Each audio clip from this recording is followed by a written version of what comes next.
باللہ من الشیطان الرجیم بسم اللہ الرحمن الرحیم الحمدللہ رب العالمین والصلاة والسلام علی محمد وعلی آلہ الطیبین الطاہرین واللعنۃ الدائمۃ علی اعدائہم اجمعین اما بعد فقد قال اللہ سبحانہ وتعالی فی کتابہ المجید بسم اللہ الرحمن الرحیم وتاللہ لأکیدن اصنامکم بعد ان تولوا مدبرین فجعلہم جذاذا الا کبیرا لہم لعلہم الیہ یرجعون۔ محترم سامعین کرام، حضرت ابراہیم بت شکن اپنی قوم کو مسلسل سمجھا رہے تھے کہ ایک خدا کی پرستش کرو، اور یہ جو بت ہیں یہ تمہیں کوئی نفع نقصان نہیں پہنچا سکتے ہیں، یہ نہ کچھ سنتے ہیں نہ کچھ دیکھتے ہیں، بلکہ وہ خالق کائنات اور رب العالمین وہ ایک خداوند کریم ہے کہ جس نے تمہیں خلق کیا ہے، جو تمہیں کھانا کھلاتا ہے، جو تمہیں رزق دیتا ہے، اور تمام نعمتیں وہی پروردگار عالم تمہیں دیتا ہے۔ بس اسی خدا کی عبادت کرو، اس کی پرستش کرو۔ لیکن قوم تھی کہ مان کے نہیں دیتی تھی حضرت ابراہیم کی وہ تمام کی تمام عقلی دلیلیں اور باتیں دھری کی دھری رہ جاتی تھیں کہ جب وہ کہتے تھے کہ ہم نے اپنے آباء و اجداد کو اسی دین پر پایا ہے، اور ہم نے اپنے آباء و اجداد کو دیکھا ہے کہ وہ انہی بتوں کی پرستش کرتے ہیں۔ جب بات یہاں تک پہنچ گئی تو گویا حضرت ابراہیم نے اب چاہا کہ اپنی قوم کے سامنے ایک پریکٹیکل کر کے دکھایا جائے، اور حضرت ابراہیم نے ایک تدبیر بنائی کہ جس تدبیر کے تحت ان کے بتوں کو توڑا جائے، اور ان کے بتوں میں سے جو سب سے بڑا بت ہے اس کو صحیح و سالم باقی رکھا جائے۔ روایت کے مطابق حضرت ابراہیم کی قوم میں ایک دن تھا کہ جو عید کا دن مناتے تھے، اور اس دن ساری قوم جو شہر تھا یا جو جگہ تھی وہاں سے باہر نکل جاتی تھی، لیکن حضرت ابراہیم نے پہلے تو کہا کہ میں باہر نہیں جاؤں گا، جیسے کہ سورہ مبارکہ صافات میں ذکر ہوا فنظر نظرۃ فی النجوم، حضرت ابراہیم نے ایک مرتبہ ستاروں میں دیکھا، فقال انی سقیم، اور کہا کہ میں بیمار ہوں۔ اب یہاں پر یہ جو حضرت ابراہیم کا قول ہے کہ انی سقیم، میں بیمار ہوں، آیا حضرت ابراہیم نے نعوذ باللہ اپنی قوم سے جھوٹ بولا، وہ بیمار نہیں تھے اور انہوں نے کہا بیمار ہوں، یا نہیں حضرت ابراہیم نے جھوٹ نہیں بولا؟ روایت کہتی ہے کہ نہ حضرت ابراہیم بیمار تھے اور نہ انہوں نے جھوٹ بولا۔ گویا اس سے یہ سمجھ میں آتا ہے کہ حضرت ابراہیم نے توریہ کیا، کہ توریہ میں جب انسان جو ہے وہ ظاہری الفاظ کو مراد نہیں لیتا ہے، بلکہ جو ایک دوسرا معنی ہوتا ہے الفاظ کا ان کو مراد لیا جاتا ہے۔ اب یہ کس طریقے سے ہوا، بہرحال اس کی تفصیلات جو ہے وہ ذکر نہیں ہوئی ہیں، لیکن جو چیز ذکر ہوئی وہ یہ کہ گویا ایک قول یہ بھی ہے کہ حضرت ابراہیم کو ایک ایسی بیماری تھی کہ جو دن کے کسی وقت میں ہوتی تھی، اسی وجہ سے کہا کہ فنظر نظرۃ فی النجوم، حضرت ابراہیم نے ستاروں میں دیکھا۔ گویا یہ ایسی بیماری تھی کہ جس کا وقت معین تھا، کہ مثال کے طور پر فلاں ستارے کے غروب ہونے یا فلاں ستارے کے طلوع ہونے کے وقت یہ بیماری جو ہے وہ حضرت ابراہیم پر طاری ہوتی تھی، یا جو بھی اس کی کیفیت رہی ہو۔ بہرحال حضرت ابراہیم نے ستاروں میں دیکھا اور کہا کہ میں بیمار ہوں، یعنی گویا اب میرے جو ہے وہ جو بیماری کے مبتلا ہونے کا وقت ہے وہ آنے والا ہے۔ جو کچھ بھی ہو، بہرحال حضرت ابراہیم نے اپنی قوم سے کہا کہ میں بیمار ہوں، فتولوا عنہ مدبرین، تو بس حضرت ابراہیم کی قوم نے ان کو چھوڑ دیا اور وہ چلے گئے۔ جب وہ چلے گئے تو فراغ الی آلہتہم، حضرت ابراہیم نے چھپ چھپاتے ہوئے ان کے جو معبود تھے، ان کے جو بت تھے، ان کی طرف حضرت ابراہیم چلے اور بت کدے میں داخل ہو گئے۔ فقال الا تاکلون، حضرت ابراہیم نے بتوں سے کو مخاطب کیا اور کہا کہ تم کھاتے کیوں نہیں ہو؟ گویا حضرت ابراہیم ایک اپنے ساتھ کھانا بھی لے کے گئے تھے اور بت کے سامنے رکھا، اور بت سے کہا کہ تم کھاتے کیوں نہیں ہو؟ ما لکم لا تنطقون، تمہیں کیا ہوا ہے کہ تم بولتے بھی نہیں ہو، یعنی نہ تم کھا سکتے ہو نہ تم بول سکتے ہو۔ فراغ علیہم ضربا بالیمین، پس اس کے بعد حضرت ابراہیم نے اپنے سیدھے ہاتھ سے ایک محکم ضربت لگائی اور ان تمام بتوں کو چورا چورا کر دیا۔ اسی بات کو خداوند کریم نے سورہ انبیاء میں بیان کیا کہ فرمایا کہ وَتَاللَّهِ لَأَكِيدَنَّ أَصْنَامَكُمْ بَعْدَ أَن تَوَلَّوْا مُدْبِرِينَ، کہ گویا حضرت ابراہیم نے اپنے دل میں یہ بات سوچی کہ خدا کی قسم میں ضرور بضرور تمہارے بتوں کے ساتھ جو ہے وہ ایک چال چلوں گا جب تم سب چلے جاؤ گے۔ یا اگر دل میں نہیں بھی سوچی تو حضرت ابراہیم نے اپنی قوم سے یہ بات کہی کہ میں ضرور بضرور تمہارے بتوں کے ساتھ ایک چال چلوں گا جب تم سب کے سب چلے جاؤ گے۔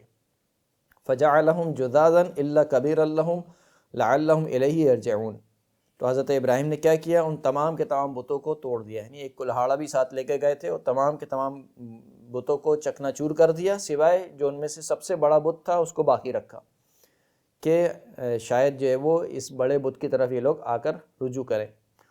قالوا، اب جب یہ قوم آئی تو سورہ صافات میں یہ ذکر ہوا فَأَقْبَلُوا إِلَيْهِ يَزِفُّونَ، کہ وہ قوم دوڑی دوڑی آئی ابراہیم کی طرف۔ جیسی قوم کو آتے ہوئے دیکھا تو سورہ صافات میں یہ ذکر ہوا، حضرت ابراہیم نے کہا قَالَ أَتَعْبُدُونَ مَا تَنْحِتُونَ، کیا تم ایسوں کی عبادت کرتے ہو جن کو تم خود تراشتے ہو؟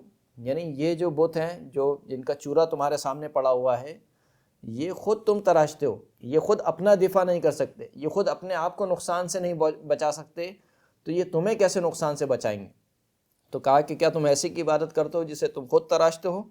واللہ خلقکم وما تعملون، خداوند کریم وہ ہے کہ جس نے تمہیں بھی خلق کیا اور جو کچھ تم اپنے ہاتھوں سے بناتے ہو اس کو بھی خداوند کریم نے خلق کیا، یعنی یہ بت بھی خدا کی مخلوق ہے جس طریقے سے تم خدا کی مخلوق ہو۔ یہ سورہ صافات میں ذکر ہوا۔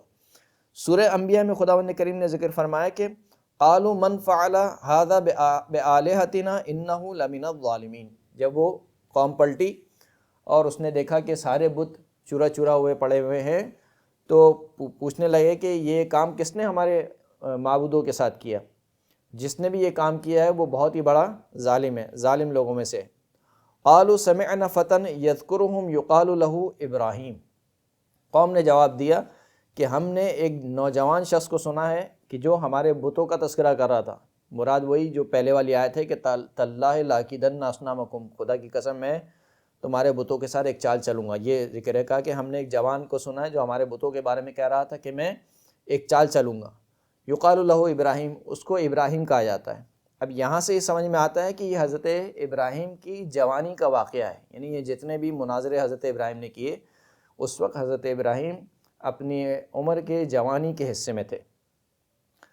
قالوا فأتوا به على اعین الناس لعلهم يشهدون، تو قوم نے کہا کہ بس اس کو پکڑ کے لے کر آؤ، ابراہیم کو پکڑ کے لے کر آؤ، لوگوں کے سامنے رکھو کہ تاکہ لوگ اس کو دیکھیں۔ قالوا اانت فعلت هذا بآلهتنا یا ابراہیم، پھر حضرت ابراہیم سے سوال کیا، جب پیش ہوئے تو حضرت ابراہیم سے کہا کہ کیا تم نے ہمارے معبودوں کے ساتھ یہ کیا ہے؟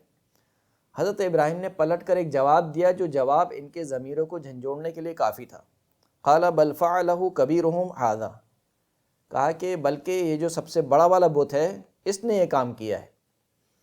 اب اگر کوئی شخص یہاں پر کہے کہ حضرت ابراہیم نے نعوذ باللہ جھوٹ بولا کہ بتوں کو حضرت ابراہیم نے خود توڑا تھا، اور حضرت ابراہیم کہہ رہے ہیں کہ یہ جو بڑا والا بت ہے اس نے توڑا ہے، جھوٹ کب شمار ہوتا ہے؟ دیکھیں، جھوٹ اس وقت شمار ہوتا ہے کہ جب انسان خلاف واقع خبر دے کہ جس کا مقابل کو یعنی جس کو خبر دے رہا ہے اس کو معلوم نہ ہو، لیکن جب سامنے والے کو کوئی چیز معلوم ہو اور قرینہ موجود ہو کہ یہ چیز ایسا کام نہیں ہو سکتا ہے تو پھر وہ جھوٹ شمار نہیں ہوتا ہے۔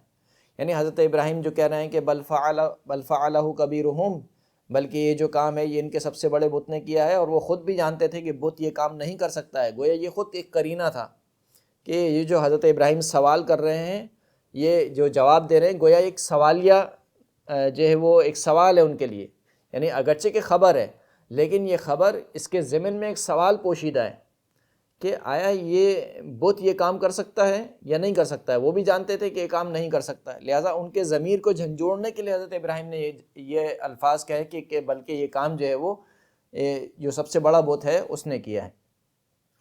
فَاسْأَلُوهُمْ إِنْ كَانُوا يَنْطِقُونَ، پس ان سے سوال کرو اگر یہ بول سکیں۔ اب یہ دوسرا جملہ جھنجھوڑنے کے لیے۔ فَرَجَعُوا إِلَىٰ أَنفُسِهِمْ فَقَالُوا إِنَّكُمْ أَنْتُمْ ظَالِمُونَ، پس وہ اپنے نفسوں پر پلٹے، یعنی اب کیا کریں؟ یعنی یہ جو بت ہیں خود جانتے ہیں کہ یہ بول نہیں سکتے ہیں، یہ بت جو ہے وہ دیکھ نہیں سکتے ہیں، کیسے پوچھیں گے یہ کام کس نے کیا ہے؟ کیسے پوچھیں کہ آیا ابراہیم سچ بول رہا ہے یا جھوٹ بول رہا ہے؟ جبکہ جانتے ہیں کہ نہ یہ بت دیکھ سکتے ہیں نہ یہ بت بول سکتے ہیں۔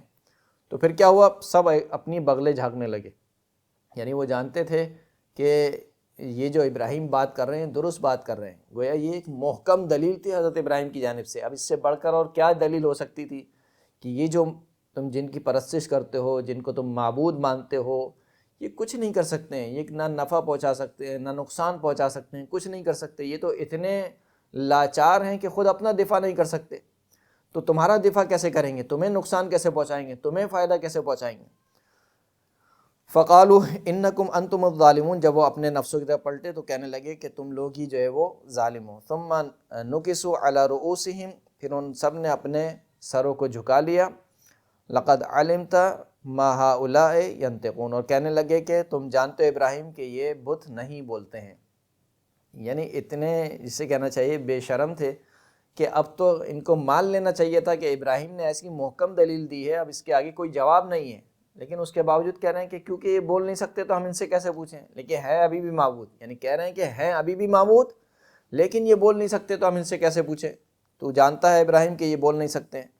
قال، اب جب یہ جملہ کہا انہوں نے تو قال افتعبدون من دون اللہ ما لا ينفعکم شیئا ولا یضرکم اف لکم ولما تعبدون من دون اللہ افلا تعقلون. ابراہیم نے کہا کہ کیا تم اللہ کو چھوڑ کر ایسوں کی پرستش کرتے ہو جو نہ تمہیں فائدہ دے سکتا ہے کسی قسم کا، نہ تمہارا کوئی نقصان پہنچا سکتا ہے، بس تم پر بھی وائے ہو، تم پر بھی اف ہو، اور جن کی تم پرستش کرتے ہو ان پر بھی اف ہو. افلا تعقلون، کیا تم سمجھتے نہیں ہو. یعنی یہ حضرت ابراہیم کی جانب سے انتہائی محکم دلیل تھی. اس سے اچھی اور دلیل کیا ہو سکتی تھی کہ حضرت ابراہیم نے اب تو پریکٹیکل کر کے دکھا دیا. اب تک حضرت ابراہیم صرف بول رہے تھے، زبانی کلامی بات ہو رہی تھی، گفتگو ہو رہی تھی، حضرت ابراہیم زبان سے کہہ رہے تھے. اب تو کر کے دکھا دیا حضرت ابراہیم نے کہ دیکھو یہ نہ بول سکتے ہیں، نہ دیکھ سکتے ہیں، نہ فائدہ پہنچا سکتے ہیں، نہ نقصان پہنچا سکتے ہیں. اور خود قوم نے بھی مان لیا کہ یہ بول نہیں سکتے ہیں، لیکن اس کے باوجود ڈٹے ہوئے ہیں. کیوں ڈٹے ہوئے ہیں؟ کیونکہ آباء و اجداد اسی کی پیروی کرتے ہوئے آ رہے ہیں، لہٰذا ہم اپنے آباء و اجداد کے دین کو کیسے چھوڑ سکتے ہیں. اور اتنے ڈٹے ہوئے ہیں کہ نہ صرف یہ کہ حضرت ابراہیم کی بات نہیں مانی، اس کے بعد کیا ہوا؟ قالوا حرقوہ وانصروا آلہتکم ان کنتم فاعلین. کہا کہ اس ابراہیم کو جلا ڈالو اور اپنے معبودوں کی مدد کرو اگر تم مدد کرنا چاہتے ہو. یعنی اگر تم کوئی کام کر سکتے ہو تو اپنے معبودوں کی مدد کرو.